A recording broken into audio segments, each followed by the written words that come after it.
Mesdames et messieurs, je voudrais que nous puissions bénir Dieu pour la vie de cet homme, pour ce don que Dieu a accordé à l'Église.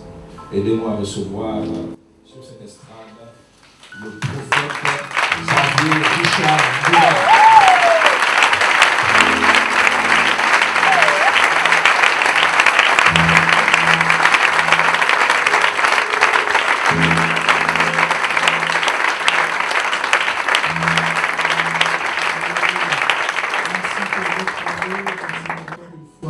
Merci au révérend Nathanaël et Aïcha Maganga. Ils sont des personnes très spéciales. Des gens qui ont un amour, un grand amour, autant pour moi, qui ont un grand amour pour Dieu et qui ont vraiment un grand avenir. Et merci pour ces genres de personnes dans notre pays et dans cette ville. C'est une bénédiction. Et je souhaite que tous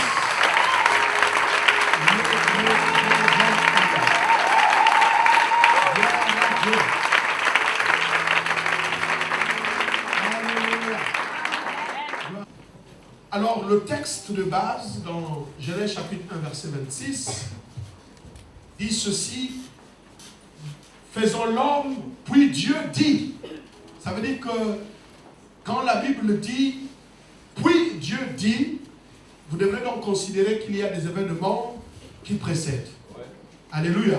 C'est donc dans ce contexte-là que Dieu va parler. Il dit, maintenant que nous avons fait tout ce qu'il y avait à faire, il est maintenant normal que nous puissions créer l'homme. Alléluia. Amen. Donc il y a des choses autour de toi que Dieu va faire juste parce qu'il t'a appelé. Amen. Je pensais que je parlais. Amen. Alléluia. Amen. Maintenant, même si ces choses précèdent, viennent avant toi. Alléluia. Amen. Vous savez, dans l'histoire de Satan, disons ça comme ça, dans l'histoire de Satan, la Bible dit qu'il y a des tambourins qui étaient préparés lors de sa création. Ça veut dire que Dieu savait qu'il y a quelqu'un qui devrait animer la louange et l'adoration. Il fallait donc qu'il y ait déjà des choses relatives à son appel avant même qu'il n'existât. Alléluia. Je suis en train de dire à quelqu'un, il y a des choses que tu as trouvées préparées d'avance. Mais je veux te dire qu'il y a des choses préparées d'avance. La Bible dit qu'il les a faites d'avance. Ce sont des œuvres préparées d'avance afin que nous puissions les pratiquer. Vous n'êtes pas là par hasard. Vous êtes là parce que Dieu avait déjà un projet. Il y a des choses qui ont été préparées pour vous. Il y a des sommes d'argent préparées pour vous. Il y a des relations préparées pour vous.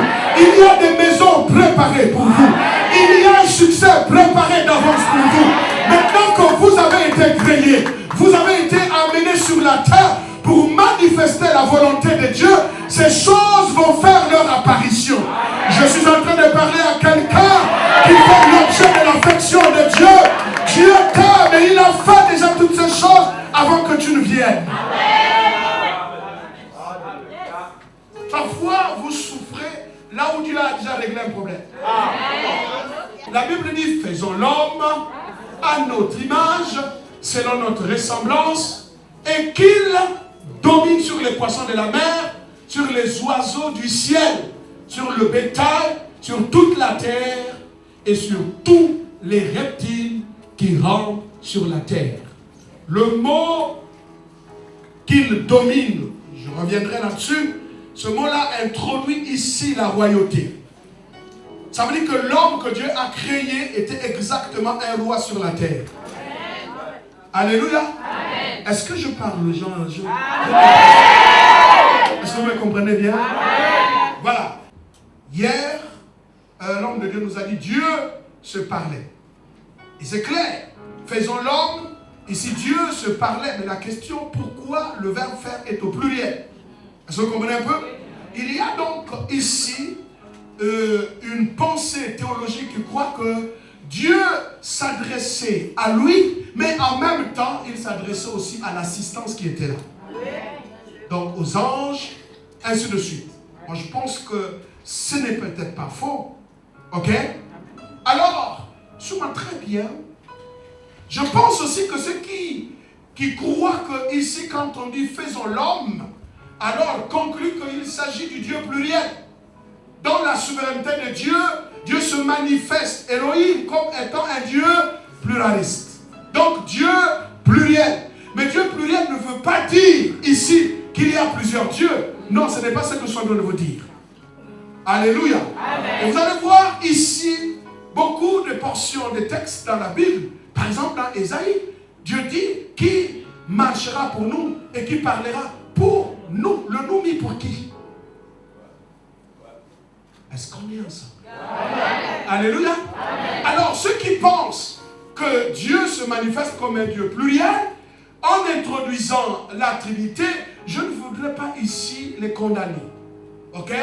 Ils pensaient Dieu le Père, Dieu le Fils et Dieu le Saint-Esprit. Alors, Jésus lui-même a dit, moi et le Père, nous sommes. Il a utilisé ici la première personne du pluriel, nous. Donc moi, ça ne me gêne pas pour ceux qui pensent comme ça. Alléluia. Amen. Alors là, c'est bien. Maintenant, je vois que votre attention commence à devenir intéressante. Alors, il faut donc pour nous, le nœud ici de cette portion d'écriture doit être retrouvé ici dans la Genèse. Parce que le faisons l'homme, parce que c'est ça qui fait l'objet, en fait, de notre conférence. Faisons l'homme à notre image, selon notre ressemblance, pour qu'il domine ou afin qu'il domine. Le projet de Dieu est simple, qu'il domine. Alors, donc ici, il faut qu'on lise le verset 27 du même chapitre. Alléluia. Amen. Alléluia. Amen. Alors, le verset, il dit, Dieu créa l'homme. Alors, c'est intéressant. Il dit, faisons, mais il créa. Donc, quand il a dit, faisons l'homme à notre image, selon notre ressemblance, peut-être qu'il s'adresse à lui-même et à l'assistance. Mais quand il va s'agir de créer à l'image de Dieu, c'est Dieu qui crée. Amen. Amen. Vous comprenez maintenant? Amen. Mais quand il déclare le projet de faire l'homme, il parle au pluriel, nous. Maintenant, il y a des gens aussi qui ont fait beaucoup de polémiques, qui se disent, pourquoi quand il dit faisons l'homme, il ne dit pas à nos images, il dit à notre image. Donc, l'expression image ici est plutôt au singulier.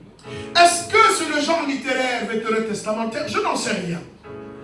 Mais je sais qu'en français, bon, ça c'est moi, ça n'a rien à voir, oubliez ça. En français, par exemple, quand on dit les animaux fouettaient leur queue sur la terre, vous, comment vous écrivez fouetter?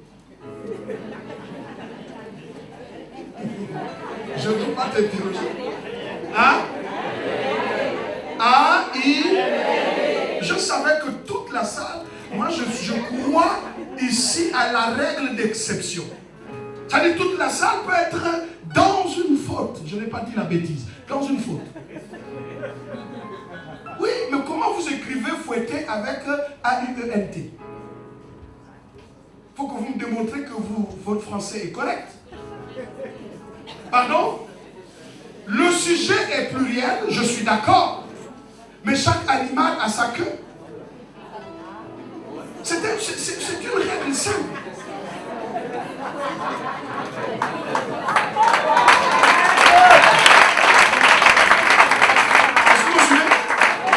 Alors, nous revenons donc ici, dans ce texte-là, quand Dieu créa l'homme à son image, il le créa à l'image de Dieu, il créa l'homme et la femme. Lorsqu'il dit faisons, c'est au pluriel. Quand il va s'agir de créer, il s'agit d'une seule personne qui pense, parce que d'abord, l'homme sort de la pensée de Dieu. Quand il va s'agir de créer, il s'agit de Dieu qui crée. À l'image de qui? À l'image de Dieu. Mais lorsqu'il fallait faire, il dit faisons. Est-ce qu'il se parlait à lui-même? Je n'en sais rien. Est-ce qu'il parlait à l'assistance qui était là? Je n'en sais rien. Moi, je pense que quand Dieu dit faisons, écoutez, moi j'ai été enseignant. C'est moi l'enseignant. J'ai dit bon, ok, faisons cette équation. Ok? Mais qui pose l'équation au tableau? Alors l'enseignant pose, mais avec l'assistance des élèves, mais aussi dans le but de pouvoir inoculer ici, en fait, une information. Est-ce que vous comprenez un peu? Quand j'ai créé, je suis le seul à créer. Mais quand il faut faire, je peux donc ici appeler à la participation. La participation. Vous allez comprendre plus tard. Pour que vous puissiez comprendre que le verbe faire et créer, il faut absolument voir ça différent. Celui qui crée, c'est Dieu, mais Dieu peut faire en sorte qu'en faisant, qu'il associe tout le monde. Vous allez comprendre. Maintenant, prenons Jean 38, verset 7, la Bible dit, alors que les étoiles du matin étaient en chant d'allégresse et que tous les fils de Dieu poussaient des cris de joie. Qu'est-ce qui était en allégresse? Les étoiles de Dieu. Alors qu'ils poussaient des cris de joie. En fait, ici on est en train de dire, hein, les étoiles du matin, ce sont des lucifères. Mais c'est ça Lucifer? Lucifer veut dire l'étoile brillante du matin. Même si ce Lucifer est devenu Satan, mais avant il était d'abord une étoile brillante. Donc cette catégorie-là d'anges qui sont des étoiles brillantes du matin ont sur le gouvernement de Dieu une certaine position. Et vous avez les étoiles du matin et les fils de Dieu qui sont aussi des anges. Donc les étoiles du matin et les fils de Dieu sont des anges. Ils poussaient des cris de joie. Et regardez la suite. Sur quoi ces bases sont-elles appuyées? Ou qui en a posé la pierre angulaire? Il s'agit de la création de la terre. Ok, donc on peut lire du verset 1 jusqu'à maintenant. Donc c'est dans cette succession d'événements et que Dieu, quand il a fini de créer toutes ces choses, maintenant il va dire fils. Alléluia. Laissez-le bien comprendre. Il dit quoi? Faisons. En fait, le verbe ici, faisons l'homme à notre image, qui est différent de créer, parce que quand Dieu crée, il crée à partir de rien. Mais quand Dieu va finir par faire, ici le mot faire veut simplement dire utiliser quelque chose de manière à lui donner des caractéristiques qui le portent. Parce que l'homme qu'il va faire, le but, c'est qu'il domine. Donc Dieu fait l'homme pour qu'il domine. Je vois très bien maintenant, vous allez comprendre. En fait, c'est quoi la domination? La domination, en termes clairs, si je peux, la domination, c'est être maître d'un territoire. Le problème avec tous les enfants de Dieu, pasteurs, chrétiens, docteurs, prophètes, c'est qu'aujourd'hui, nous sommes dans l'église, chacun ne sait même pas quel est le territoire de domination que Dieu lui a donné. Les enfants d'Israël étaient répartis de façon vraiment savante. Même quand Dieu leur a dit, je vous donnerai Canaan, qui est l'image ici du royaume de Dieu, mais il a quand même dit que en vous donnant Canaan, mais vous ne pouvez pas entrer maintenant pour dire, bon, chacun fait comme il veut. Non! Pour Judas, voici votre territoire. Pour Nephtali, voici votre territoire. Eh bien, toutes les tribus, chacune d'elles avait son territoire. Et s'il fallait dominer, la domination ne se faisait pas dans l'anarchie. Non! Chacun devrait avoir la domination sur son territoire. Nous n'avons pas tous les mêmes territoires de manifestation. Quand Dieu vous a fait, quand Dieu vous a équipé, il vous a équipé pour un territoire bien précis. Il vous a fait pour un appel bien précis. Il est hors de question de penser que vous allez briller là où Dieu ne vous a pas appelé. Il y a des gens qui ne sont pas appelés forcément à prêcher la parole. Mais ton territoire, c'est d'aller arracher dans le camp des ennemis les richesses pour amener dans le camp de Dieu. Donc tu es un genre d'homme qui a été fait pour ça. Vous pouvez le mettre n'importe où. Il aura soit, quel que soit l'endroit, quand il va s'agir de chercher l'argent, cet homme a été fait pour ça. Alléluia. Je prophétise que nos yeux s'ouvrent. Pourquoi il y a des crocs en jambes parfois dans le ministère, parfois dans la vie? Parce que en fait, quand vous ne savez pas ce à quoi Dieu vous appelle, vous êtes dans la confusion. Vous savez que Dieu nous a créés, tous nous sommes des étoiles, mais chaque étoile doit briller avec son propre éclat. Quand Joseph est venu dire à ses frères, je fais une vision, je vis 11 étoiles qui se prosternaient devant mon étoile. La première chose, au lieu de se lancer dans la jalousie, il devrait se dire, tu as vu quoi? Donne une explication. Or, l'information dont il fallait tirer, c'est que Joseph n'a pas vu autre chose que des étoiles. Ça veut dire qu'il est en train de dire, je suis une étoile, vous aussi vous êtes des étoiles. Pourquoi dois-je avoir la jalousie? Mais parce que je ne sais pas utiliser l'information, je ne comprends rien. Si quelqu'un vient me dire, j'ai vu vos étoiles se prosterner, la première réaction, c'est Alléluia. Moi aussi, je suis une étoile. Maintenant, je dois chercher là où il faut briller. Alléluia. Vous savez, vous n'avez pas besoin d'aller là où toujours c'est bon. Si Dieu nous a créés en Afrique, c'est parce que nous devons être des étoiles ici en Afrique.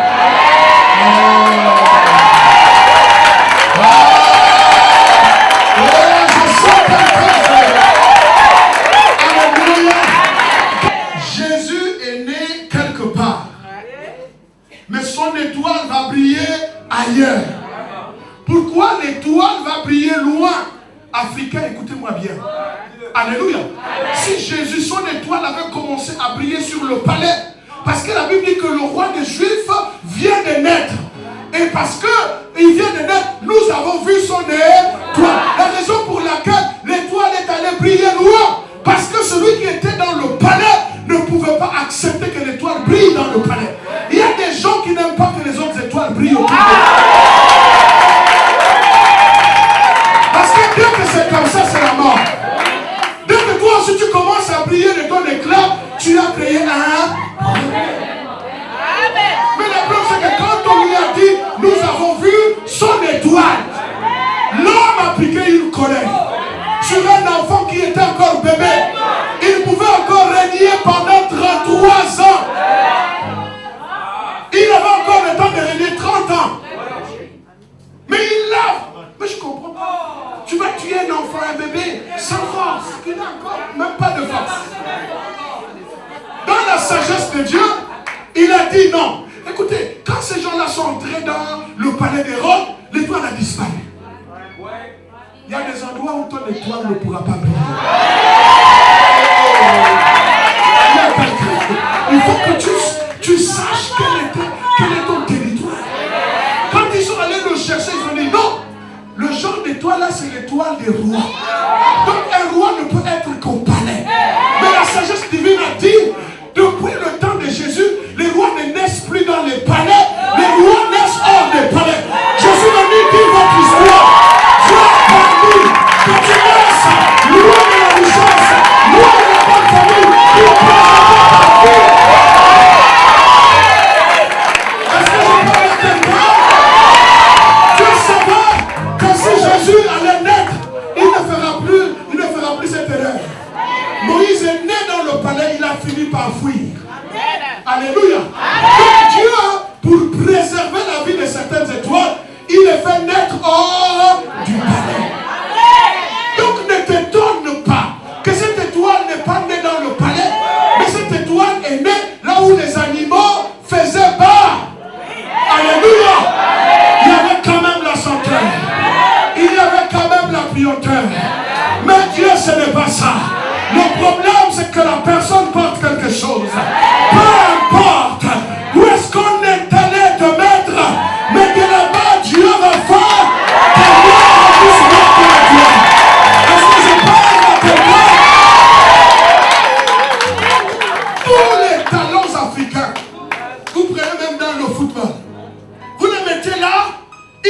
pas. Dès que vous prenez, vous envoyez en Europe.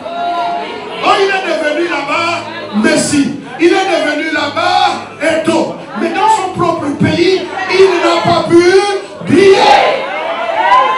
Oh Jérusalem, Jérusalem, vous qui tuez les prophètes. Je suis en train de dire, nous sommes à un temps où Dieu va étaler sa sagesse. Même si vous ne voulez pas voir l'éclat de ces étoiles, mais ces étoiles brilleront quand même. Alléluia. Que Dieu te fasse naître là où tu dois naître.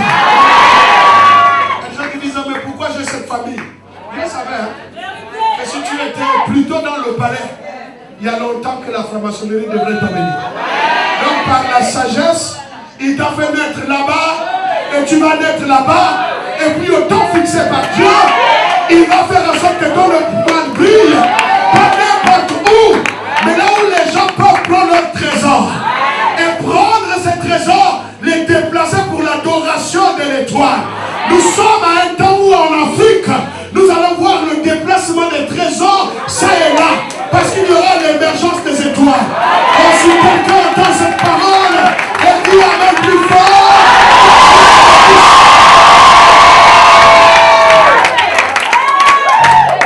Alléluia. Il y a des endroits où on dit, mais pourquoi ici, dans ma propre maison, je ne manifeste pas ce que je manifeste ailleurs? Dieu te cache. Il y a quelqu'un, Dieu te cache. Donc quand il a dit pour qu'il domine, il est en train de dire que cet homme que je crée, je lui donne une caractéristique d'invincibilité. Il devient invincible. Alléluia. Dominer, non seulement veut dire exercer sur quelqu'un son ascendant, une influence, lui imposer sa volonté. Il y a quelqu'un, nous allons imposer notre volonté. Dominer, c'est surclasser un concurrent. Donc vous voyez, le message de Dieu est clair. Il dit d'abord avoir de l'ascendance sur quelqu'un, avoir un territoire. Je vois très bien. Parce que si vous ne comprenez pas ça, vous n'allez rien comprendre. Alors, 1, avoir un territoire de domination. 2, avoir de l'ascendance sur quelqu'un. 3, vous allez exercer votre influence, votre domination. Et c'est ce que Dieu dit, lui imposer sa volonté. Alors 3, c'est surclasser un concurrent. Alléluia. Quelqu'un qui veut vous faire la concurrence.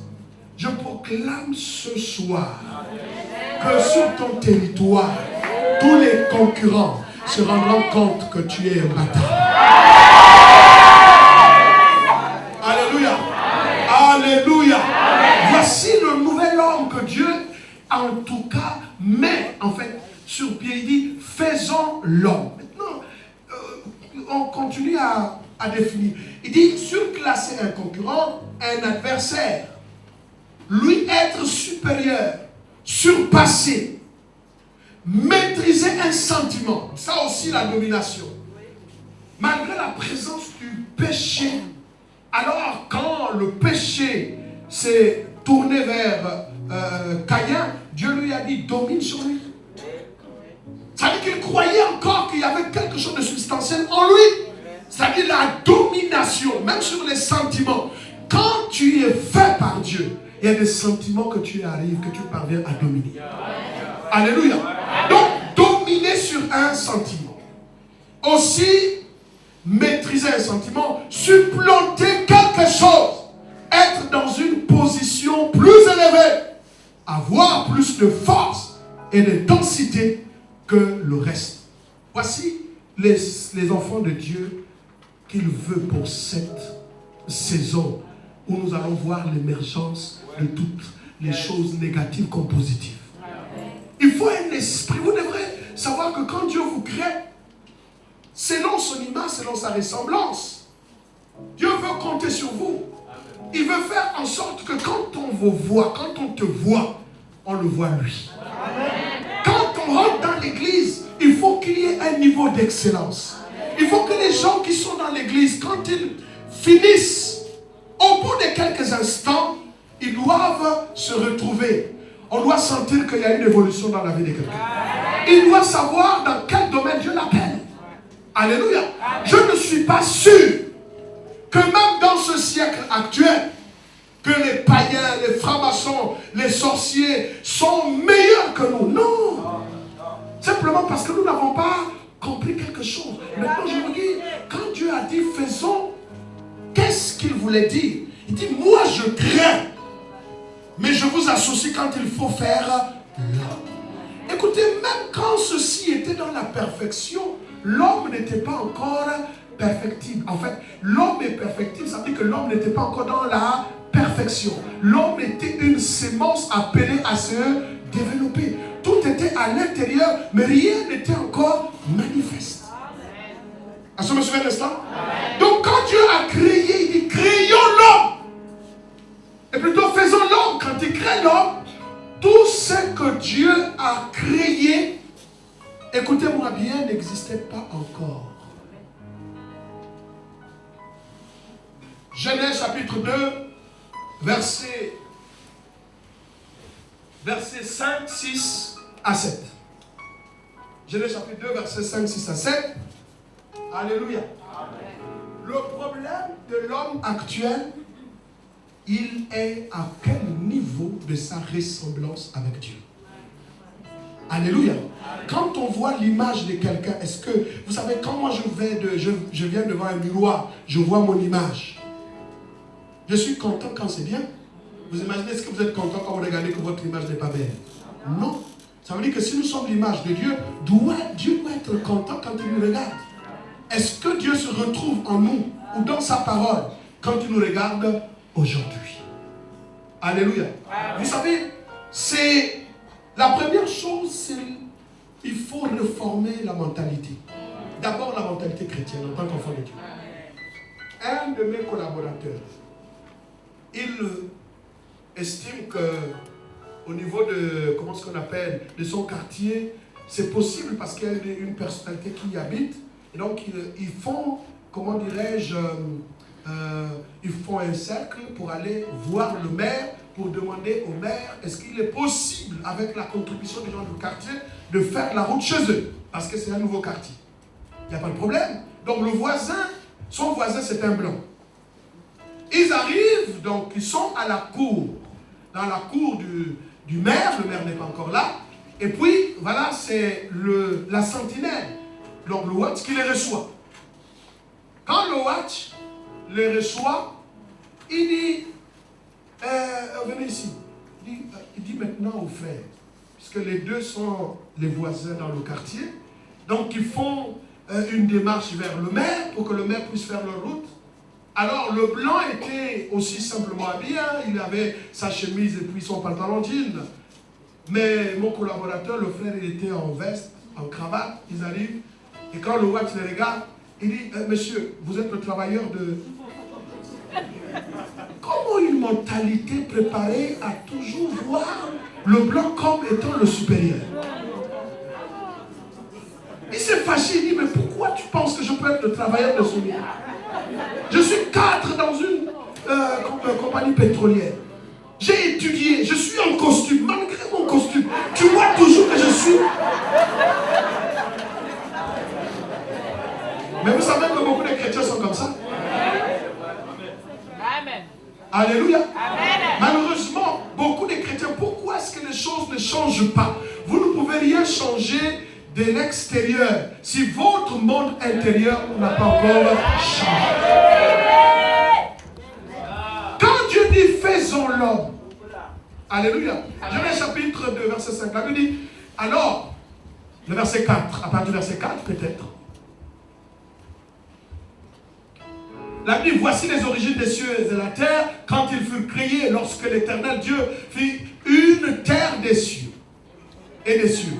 Et le verset 5, aucun arbuste des champs n'était encore sur la terre, et aucune herbe des champs n'est jamais encore, car l'Éternel Dieu n'avait pas fait pleuvoir sur la terre, et il n'y avait point d'homme pour cultiver le sol. Quand vous lisez ce texte, alors là encore c'est une autre théologie à appliquer. Est-ce que c'est une reprise? Ok? Ou alors il faut comprendre que quand Dieu, puisqu'on dit que pendant que Dieu, en fait, Dieu dit que la terre produise de la verdure, qu'il y ait ceci, qu'il y ait... Donc, tout ce que Dieu dit existait. La Bible dit qu'il en fut ainsi. Que la terre produise des arbres portant de la sémence. Il en fut ainsi. Mais quand on arrive sur ce chapitre-là, on a l'impression que l'homme précède, ou encore la création de l'homme a précédé la création de la terre et de la verdure. Est-ce que vous comprenez un peu le sens? Puisqu'on nous dit que toutes ces choses n'existaient pas parce que l'homme n'était pas encore. Or, dans le chapitre de la création, on voit que Dieu a d'abord créé la lumière. On va dire, Dieu a fait appel à la lumière. Et puis, la terre est arrivée, ainsi de suite. Les arbres, les herbes. C'est bien clair, vrai ou faux? Mais on nous dit que, mais écoutez, toutes ces choses n'existaient pas parce que l'homme n'était pas encore. Ah, il faut comprendre les choses. Alléluia. Amen. Alors, qui a existé sur le plan de l'expérience avant l'autre? Est-ce que ce sont les arbres? Est-ce que c'est de la verdure?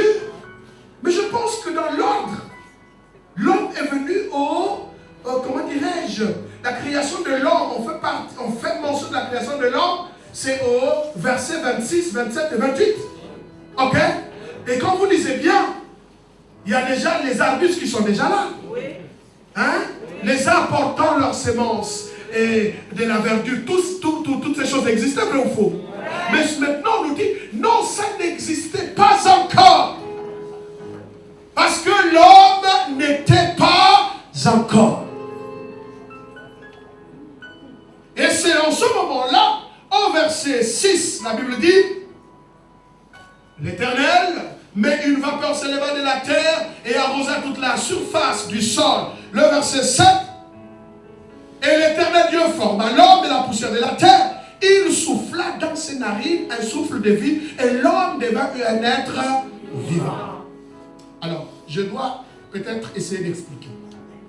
Sans aller dans des formes de théologie. Il y a quelqu'un qui vient faire. Donc, vous devrez savoir que créer, faire et former, ce sont des verbes qui sont différents. Alléluia. Amen. Quand Dieu a dit faisons l'homme, c'est que le principe de la création de l'homme a précédé toutes ces choses-là. Ça veut dire que dans la création, c'est l'homme qui était dans le projet de Dieu. Est-ce que vous comprenez? Donc l'homme a bien précédé toutes ces choses. Mais comme je veux qu'il domine, donc je veux d'abord créer les choses sur lesquelles l'homme va dominer de manière à ce que... Alléluia. Donc ces choses-là, je les ai créées pour l'homme et pour sa gloire. Donc la création tout entière, au niveau terrestre, est redevable à Dieu et à l'homme. Quand Dieu a fini même de créer, quand l'homme est venu, Dieu avait dit que la terre puisse produire des animaux, n'est-ce pas? Dieu a créé les animaux à base de la terre. Ça veut dire que les animaux existaient, toutes ces choses existaient, mais Dieu n'a pas pris le risque de donner le nom. Parce que le roi n'était pas encore là. Et la Bible dit, qu'est-ce que l'homme? C'est David qui s'étonne. Qu'est-ce que l'homme pour que tu aies égard à lui? Tu l'as couronné de gloire. Et tu l'as soumis entre ses pieds. Toutes les œuvres de tes mains. Je suis en train d'arriver quelque part. Alléluia. Ça veut dire que quand Dieu dit, il a créé dans sa pensée, mais lorsqu'il fallait faire, il a attiré l'attention de toute la création. Il dit, ce temps que je vais créer, c'est l'unique qui aura mon image et ma ressemblance. En d'autres termes, quand l'homme parlera, les animaux entendront. Quand l'homme parlera, la terre entendra. La création entendra. Ce véritable homme, nous pouvons le retrouver en Jésus-Christ. Où les disciples ont dit, quel est cet homme qui peut même parler aux éléments de la nature? Cet homme en question a été retrouvé en Christ Jésus par le pouvoir du Saint-Esprit. Au moment où je te parle, la Bible dit, la création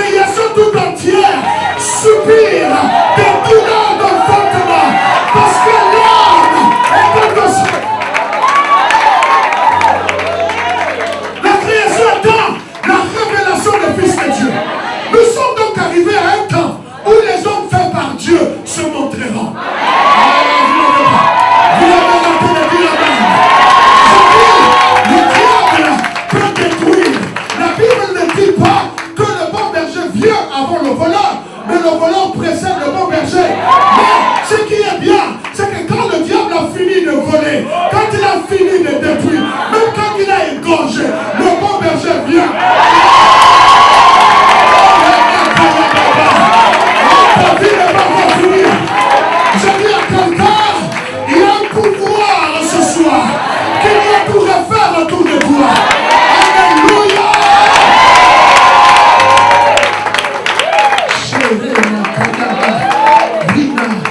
Alléluia. Alléluia. Donc l'homme est l'objet de l'amour de Dieu, l'objet de son affection. Quand il a vu Jésus, il dit celui-ci est mon fils bien-aimé. En lui j'ai mis toute mon affection. Et qu'est-ce qu'il dit à la création? Écoutez-le. Je suis en train de dire, quand tu seras refait, la terre t'écoutera, les hommes t'écouteront. Quand tu parleras, c'est un roi qui parle. Est-ce que je peux parler à quelqu'un ce soir? Alléluia. Je suis aussi content de savoir que ce genre d'hommes, on ne les trouve pas ailleurs. Ils sont dans l'église, la maison de Dieu, la maison du beau Dieu. Là où c'est le beau homme, le beau Dieu peut refaire quelque chose.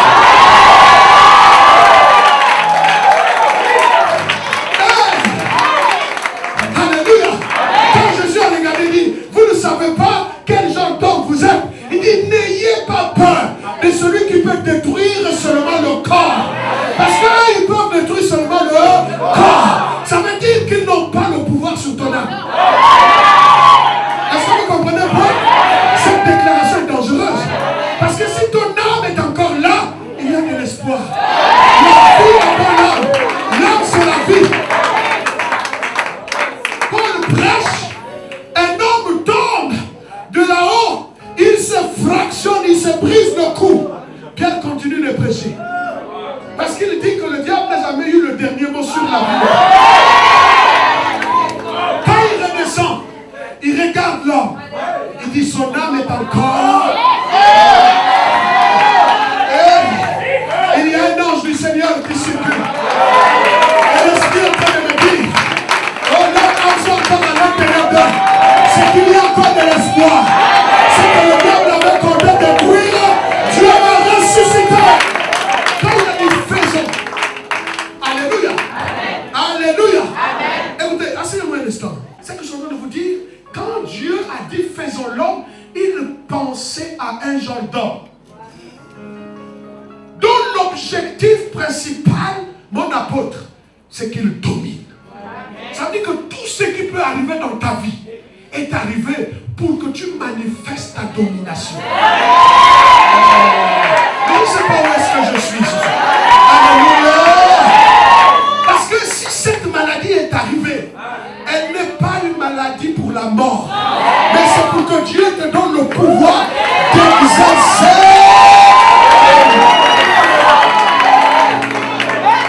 Alléluia. Et je veux dire à quelqu'un qui m'entend assis au son de ma voix que tu ne peux plus faire le ministère de la même façon. Tous les défis de ton ministère sont là pour exercer la domination. Alléluia. Oui, nous allons gagner par gentil le Gabon des nations. Parce que c'est un mandat, c'est un mandat. Dieu m'a créé, il m'a fait et il m'a formé. Ensuite, il m'a envoyé.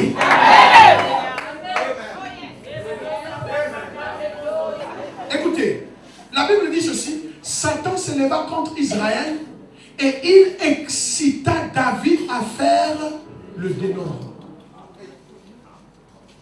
Vous savez, il y a tellement de choses à dire que je regrette que nous sommes obligés de nous arrêter là. En fait, qui excite en effet David? On nous dit ici d'un côté l'Éternel, qui est en colère contre Israël, mais il excite David à faire le dénombrement. Mais ici, dans la même histoire, toujours, Chronique nous dit que c'est plutôt Satan qui s'éleva contre Israël et il excita qui? David à faire quoi? Le dénombrement. Finalement, David a affaire à qui?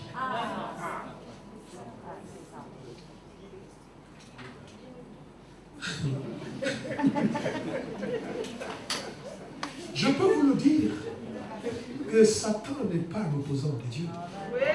Vous comprenez ce que je veux dire? Satan est une machine. Parce que la Bible dit que Dieu a couronné de gloire l'homme. Et il a placé toutes ses œuvres. Donc, tout ce que Dieu a créé, il dit que tu l'as créé de peu inférieur à Dieu. Quand on dit de peu inférieur à Dieu, c'est que l'homme est Dieu. Mais simplement un Dieu inférieur au grand Dieu. Ça veut dire que si vous enlevez Dieu, celui qui règne dans toute la création, c'est lui. Est-ce que quelqu'un peut m'entendre? C'est qu'il est en train de dire, le genre d'homme que je veux voir, qui est mon image, que je sois là ou pas, quand il a parlé, les cieux entendent, la terre entend. C'est pourquoi les prophètes pouvaient dire, cieux, écoutez la parole de Dieu. Aucun ange ne l'a dit. Vous avez dit, un ange dit, cieux, écoutez la parole de Dieu. Terre, écoutez la parole de Dieu. Mais l'homme l'a dit. Ouais. Alléluia. Donc pour dire que Dieu a investi l'homme du pouvoir qui le rendait semblable à Dieu. Amen. Ça veut dire, quand on dit à l'image, à la ressemblance de Dieu, ça veut dire que Dieu venait d'avoir un jumeau. Mais c'est ça que le texte en est dit. Alléluia. Ça veut dire qu'à des moments où, quand Satan cherche Dieu, il le trouve. Et Jésus, le Fils de l'homme, a dit, celui qui m'a vu a vu le Père. Donc quand je parle, l'autorité, non, je dois dégager et l'autorité du Père. J'ai dit, Satan, tu ne joueras plus à l'église. Non, pas contre ta santé. Non, il dit, vous mourrez comme des hommes. Cependant, vous êtes des dieux. Ça veut dire que tu ne dois pas célébrer la mort d'un homme. Parce qu'un homme ne meurt pas. Parce que si un homme meurt, il sera enterré par des hommes. Mais quand un Dieu meurt, il est enterré par Dieu. Il a dit à Moïse, je ferai de toi Dieu devant Pharaon. En d'autres termes, quand maintenant le temps de Moïse fut à son terme, la Bible dit, l'Éternel enterra Moïse. Parce qu'il n'y a qu'un Dieu qui enterre un Dieu. Non, pasteur, on ne peut pas t'enterrer. Même quand tout aujourd'hui se lèvera, on ne t'enterrera pas. Personne ne verra ton humiliation. Je veux dire à quelqu'un, non, c'est terminé. Est-ce qu'il y a quelqu'un qui a le jumeau ici qui peut se lever? Alléluia. Ça veut dire que ce qui t'arrive, homme de Dieu, c'est Dieu qui permet. Pourquoi? Parce qu'il veut tester si tu as été constitué du matériau de la divinité. Alléluia. Quand Jésus, il sort des eaux de baptême, l'Esprit descend sur lui. Et Jésus et Dieu dit, celui-ci est mon fils, bien-aimé, en lui j'ai mis quoi? Toute mon affection. La Bible dit que le Saint-Esprit le conduisit où? Dans le... Où? Chez qui? C'est le Saint-Esprit qui l'a pris. Il dit à Satan, tu l'as croqué, mais maintenant voici l'homme. Essaye avec lui. Et le Saint-Esprit s'est retiré. Dieu entre les deux. Satan contre Jésus. À la fin de l'histoire, Satan s'est retiré. C'est la Bible qui le dit. C'est la Bible qui le dit. Alors je dis ce soir, Satan s'est retiré de l'église. Donc quand il dit faisons, Satan était présent. Il aime bien des réunions où les fils de Dieu vinrent. Satan était présent. Il dit faisons. Et il a entendu qu'il y a une promesse même que Dieu a faite. Il dit même quand tu seras jeté en l'air, tu ne craindras rien, ton pied ne heurtera pas contre la pierre. Donc il a entendu ça. Et quand Jésus arrive, il dit ben, il est écrit à ton sujet. Quand il a appris ça, qu'il était écrit à son sujet. Mes amis, tes combats parce qu'il est écrit à ton sujet. Non, vous ne pouvez pas saisir. Les mots dont tu fais mention, depuis aujourd'hui,